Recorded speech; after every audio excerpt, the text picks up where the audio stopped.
What's up, guys? Sumo Bully Kennels. Again, Merry Christmas. Up here in Chicago, weather blessed to have a sweater weather day. It is 48 degrees outside. Absolutely phenomenal for December. And we're starting a new series, FAQs. So today, wanted to do a nice FAQ episode outside while we got some good weather. And I got Big Bertha out here with me. Come here, sweetheart. Huh? Want to say hi to everyone? Big Bertha. Ooh, look at you. Look at that. Come here, sweetheart. Oh my God, no, come here. Come on. We are working her on lead. She just turned 1 year old this month. And we want to try to get her some shows. We got a pretty cool announcement for her. Spoiler alert. She is going out with one of our partners next week, next Saturday. And I'm not going to reveal that person yet. I will reveal that person next Saturday. We will do an interview with them, and you guys will actually see who our partner, one of our kennel partners, is going to be for Big Bertha. So I'm glad to find the right person for her, the right fit. She has never been bred. We want to get her to show and really get some nice productions. Again, she is an AT carrier. You can kind of see the tan points on her forehead.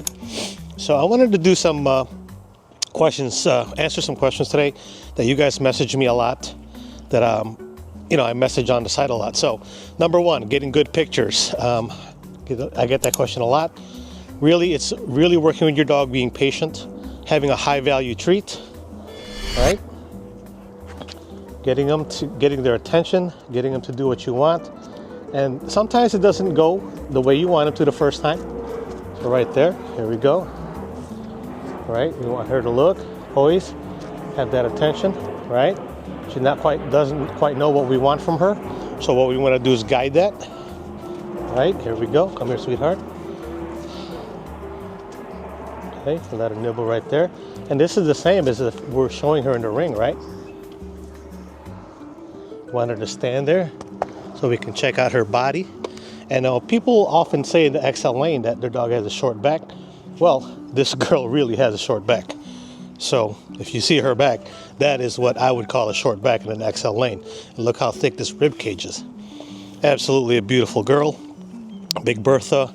If you don't know who she is, go back to our old episodes. You will see her in our Big Bertha episode, 4-way line bred mark-off girl. Look at the thickness of this girl at 1 year old. Look at that rib cage. Look at top line, huh? Her rear. They say short back, and she is just a year old this month. So that's a nice girl on a side stack. Come here. Still a lot of growing to do, but very beautiful. So getting pictures, guys. One, getting the right equipment. Even if you have a cell phone, you can still get good pictures, guys. You don't need to buy the most expensive thing if you don't have the means to buy it right now. Really, it's getting good lighting, right? Key to getting good pictures is having good lighting and a dog that is participating. And we do that by, if she's new on leash, getting her used to leash, getting her comfortable. You would say I'm almost paying her to pose right now, but really just getting her comfortable, right? And sometimes it may 2, 3, 4 tries. What I want to walk away from is that when I work with my dog like this, walk her, that she knows she's going to get a reward, right? We want to make the experience pleasant for her so that she knows when she sees this leash, she's going to get a treat and a reward. Come here. Come on. Right? We're not fighting the dog. And sometimes it could be frustrating because they don't always do what they want.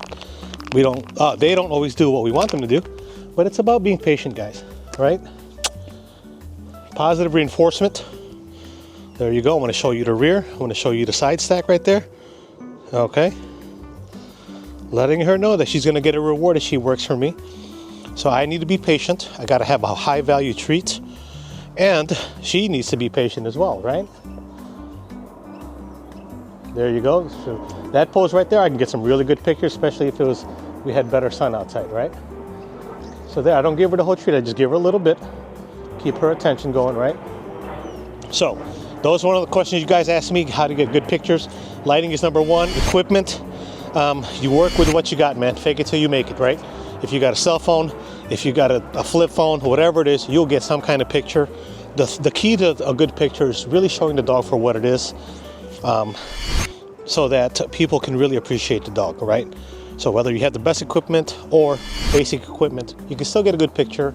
Lighting, you could also do the phones. Now there's so many enhancements on the phone where you could edit the lighting on the picture off your iPhone or Android, or you could do a paid app like Adobe Photoshop. You could have Adobe online that you could upload your pictures on and adjust the lighting, the hues, the shadows and stuff like that. So I'm gonna let her walk off leash a little bit so you can kind of see her without the leash. And again, guys, you can't do this with multiple dogs. What you need to do is, if you're working with one dog, you need less distraction, right? Because two dogs will want to play with each other, or they'll be fighting for my attention and fighting for this treat. What I want to do is work with one dog so that I have the dog's 100% attention, right? And this is actually better if you haven't fed the dog yet. So right now it's afternoon. We fed this morning. We had not fed dinner. A full dog is probably not going to work for you. Come here, sweetheart. Bertha, come here. Oh, look, see? Get her to use her nose to smell, to understand there's treats there. And we get a picture now without the leash, with her in her natural stance, without us posing her. What else? Lighting, software, equipment. If you can't afford to buy equipment, everyone has a different preference. I'm not going to endorse one camera over the other. However, we do like this DJI that we're filming on right now. My wife will put the link to that, and because it follows the person or the dog, so it's pretty cool. And again, everything is whatever your budget is. You make it work with whatever you got. The premise of it is that the dog is the star of the show, and you want to show the dog at its best light, and that is going to require you to be able to work with the dog, get the dog's attention. All right, look at that. Nice attention right there. Nice hold. See, get her to stand up. If we wanted a side stack picture, here you go. All right, natural. That's what she looks like. There's, you want to be honest and truthful for what the dog is. So, so that's one question you guys asked me, how to get the good pictures. Well, again, number one, work with the dog. 2, whatever equipment you got, make it happen. Right? 3, lighting is very key. And 4, whatever. If all you have is your phone to edit, well, then you make the best edits with what you got, which is your phone. But I'd rather take a bad picture of a dog than no picture. So for you guys who are in this industry and are showing off your dog, whether you want to breed your dog, stud your dog, show your dog, build your dog's profile, a picture is better than no picture. So even if you have the lowest quality equipment, the dog's not posed the best. You can work around any budget, but you still got to show the dog, because you can still see an amazing dog without the best quality picture, right? Just a random pic. The key thing is, if you have an amazing dog, show the world how amazing the dog is, right? So that's my thing, and it requires time, and it requires patience, and it requires commitment and passion. All those things are part of this recipe of what we do in this industry that we're in the XL American Bully lane. Whether you're a breeder, you're a show enthusiast, or you're just a breed enthusiast or a dog person. Very important, guys. So I'm going to leave you with that tip: is get any picture is better than no picture. However, if you can afford whatever piece of camera or equipment you can get, do your research. Of course, there's a ton of videos on YouTube out there. Make sure you're getting the thing that's going to work best for you. And if you can only afford one thing, make sure it gives you the most versatility. I guess would be a good tip. My wife would probably be a better person to ask. When it comes to those camera and recording devices, I'm more of I'll answer the questions you guys asked me. So another question you guys asked me, if you can bring her here for me, Jason. Come here, sweetheart. They say, how do you know if a dog is going to turn out, right? And so this question goes for a dog you buy. Come here. Let's just chill and talk about this, right? Whether you buy a dog or produce a dog, people always want to know, oh man, my dog's 4 months old. People will ask me, what do you think? Well, the dog is 4 months old. I don't think anything. I think that people, you know, invest their money, no matter if it's $1,000 or $10,000 or $20,000 on a dog, and you have an expectation in your mind of what the dog is or should be, and then the question I get is, how do I know the dog's going to turn out? When do I know that the dog didn't turn out, right? Those are very, very good questions, and questions that you should ask, but I'll put it this way. So, number one, do your research. Look at the pedigrees. Look at the person that's breeding the dog. Do you believe in their vision? All right? Is their vision clear? Is it concise? Are they using the right materials to accomplish their mission? Interview your breeder, right? So on their breeding, let's say you're interested in the breeding of Godzilla and King Kong. They said, cool, what are you trying to create? Kingzilla, all right? Let's just say. Understand the vision of the breeder that put the pairing together, and understand both sides of the King Kong side versus the Godzilla side. And when you bring them together, is there something you're looking to add to Godzilla or add to King Kong? Which one are you really looking to enhance, or are you looking to create a hybrid freak? So understanding those things before you invest in a puppy, let's just say, or even if you're the one breeding King Kong and Godzilla, are you gonna get Kingzilla, right? Or are you just like, oh, Godzilla's popular and King Kong's popular, let's roll the dice, put them in a bottle and see what happens, right? I'm not that kind of person. If I look at Godzilla and King Kong, there's gonna be there's a goal specific that I'm looking for to achieve. And why am I using Godzilla? Why not use Mothra or, you know, King Ghidorah or somebody else, right? Another kind of kaiju monster, right? If I pick Godzilla to go with King Kong, well, then there's something specific about Godzilla that I know that I want. I'm trying to simplify this as best possible. Come here, sweetheart. And so back to my question of how do you know when a dog will turn out? Well, no breeder or person can guarantee that the dog will turn out to what your expectation is, right? I guarantee you that dog will be a dog. As funny as dumb as that sounds, right? If you made two dogs, it's gonna be a dog. It's gonna look like the mom or the dad, or have both features, right? Turning out, when we say the word turning out in our industry, that means the dog met expectation of what you either bred or bought into.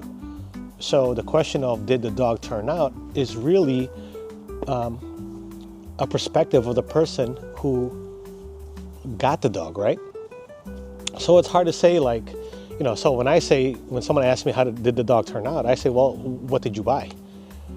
And based on what they told me they bought, I look at the dog and I say, well, yeah, it's equal to what you thought it was going to be, right? Or exceeded what you thought it would be. So for me, did Big Bertha turn out? Come on, let's walk, sweetheart. I'll show you a shot of her.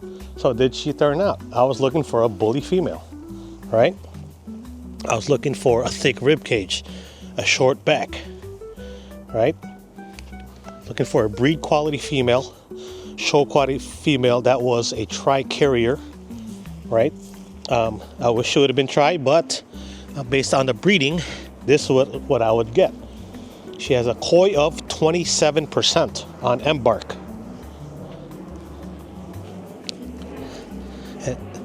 And she's a tri-carrier, AT-AT. So, did she turn out? Absolutely for me. At a year old, man, that girl is about as thick as the boys. Nice thick rear, good shoulders. You know, so did she turn out for me? Yes, absolutely. I can't wait to take her to ring and to take her to show. And look at his temperament, right?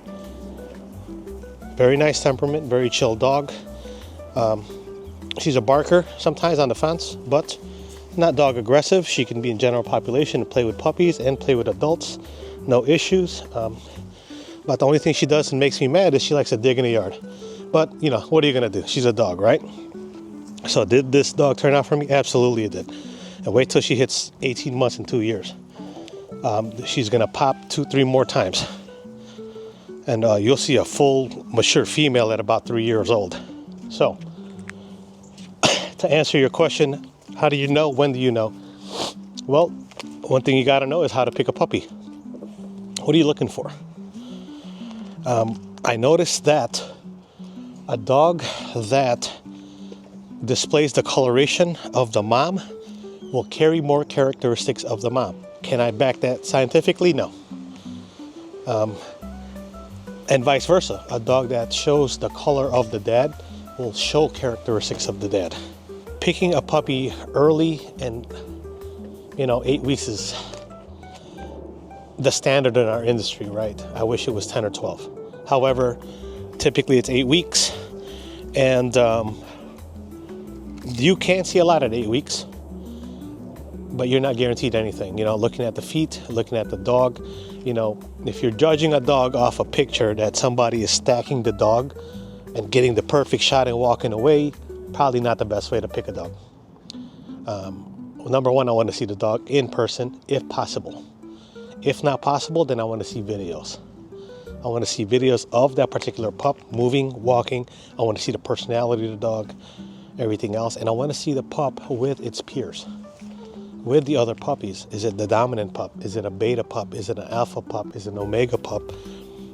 That makes a big difference in your choice on your personality as a person, a dog person. Maybe you're 110 pounds and this dog's going to be 130 and the dog is super dominant. That makes a big difference, guys. Understanding who you are and picking the best dog for your personality makes a big difference, right? Let's say I'm alpha in my yard and the dog is super alpha and we're bumping heads all the time, right? Because the dog is super stubborn and I don't have the time to put into the dog to get the dog to follow me correctly and behave correctly. Would cause stress for me as a dog owner. So those are key things for me. But I would say at around a year old, you're going to see what a dog is. Generally speaking, at 12 months, majority of the growth occurs between the time they're born and 12 months old. Now, between 12 months and 36 months, they're still maturing. The muscle pop, the head is still growing, the maturity of the body, that's still happening. However, the major growth spurt, you're talking about a puppy that's born, let's say 12 ounces. A year from now, she's 115, 117 pounds. So between the time she was born and now, she gained 117 pounds, 116 pounds. Between month 13 and 36, she might put on 12 or 20 more pounds, let's just say. Not so much for the females, but the males can, easily put on 20, 25 more pounds. There's less growing from month 13 to month 36. However, you're going to see those subtle pop, the shoulders, the chest, the head size, the head forehead split. You're going to see the forehead when they're puppies has one forehead, right? As they mature, you're going to see that split in that forehead, that crease down the middle. And the more mature a dog is, the more pronounced that split on the forehead is, especially in our breed, in the bully breeds. That's that maturity of that skull. So if you look at your dog at 12 months, don't be so disappointed.